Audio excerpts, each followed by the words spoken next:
আচলতে এই গানৰ হেঁপাহটো আমাৰ ঘৰত এটা গানৰ পৰিৱেশ সৰুৰ পৰাই আছে।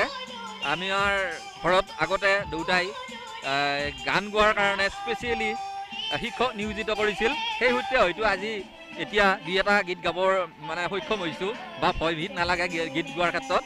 গতিকে সুবিধা চাই আছিলোঁ। মোৰ লগৰ ভূপেন কলিতা দীপিলা নপুৰ ষ্টুডিঅ'ৰ স্বত্বাধিকাৰ, তেওঁ মোক বহুদিন আগত কৈ আছিল বোলে কলিতা এটা গান গোৱা। তেওঁ লগত বহুত কেইখন ফাংচন কৰিছোঁ আগতে। গতিকে সেই সূত্ৰে তেওঁ কোৱাৰ পাছত মই চিন্তা কৰি ঠিকে আছে, মই চিন্তা কৰি চাওঁ বুলি এটা গীত লিখিলোঁ।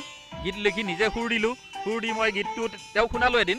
শুনোৱাৰ পাছত তেওঁ ক'লে ঠিকে আছে, গানটো মেলোডিয়াছ গীত হ'ব, গতিকে এইটোৰ ক্ষেত্ৰত সেনেকুৱা ভইচৰ মানুহ মই চাওঁ বাৰু বুলি আমাৰ অনিমা চৌধুৰী বাইদেউৰ ওচৰত গ'ল।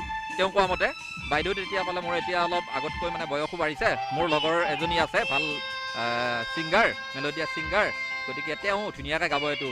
সেই সূত্ৰে ভূপেন কলিতাৰ থ্ৰুৱেদি ৰেখা ভাৰতীৰ লগত ডুৱেট হিচাপে গীতটো আমি পৰিৱেশন কৰিছোঁ। বাইদেউ স্ক্ৰিপ্টটো চাই ভাল পাইছে, সুৰ বা যি গানটোৰ কথা এই গোটেইখিনি বাইদেউৰ পচন্দ হৈ গৈছে। ঠিকে আছে মই গাম বুলি সেইমতে বাইদেউ গুৱাহাটীত বন্ধন কৰিছে গীতটি, আৰু মই দীপিলাত কৰিছোঁ। এইমতে গীতটো ওলাইছে।